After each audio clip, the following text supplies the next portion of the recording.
נסענו לסיני, להר סיני המפורסם, אבל לא לזה המזויף, לזה שאחרים שמים במקום אחר.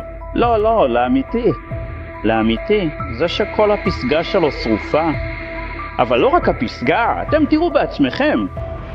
לשם ההמחשה, הנה חלק קטן של סלע מיוחד שהבאנו משם, כי לקחנו אותו בדיוק מהמקום הזה, ותראו, הוא נראה שרוף לגמרי מבחוץ, אבל כשמסתכלים עליו מבפנים, רואים שלא.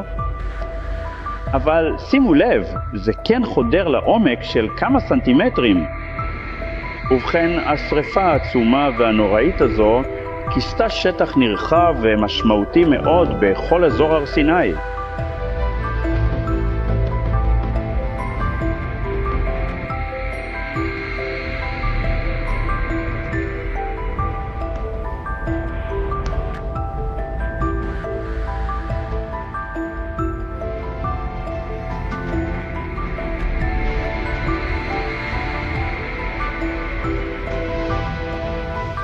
יש הדרגתיות מהחוץ פנימה, זו פני השטח של הסלע.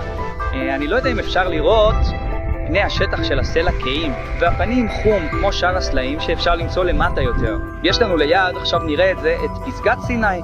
כאן משה היה במפגש שלו עם אלוהים.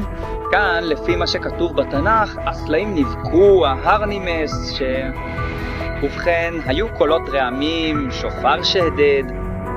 כתוב שאפילו בברית החדשה נאמר שמשה פחד והעם פחד והתרחק. אבל כאן זה המקום שבו אלוהים נתן את חוקו.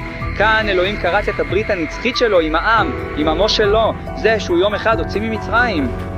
נוף מרגיב.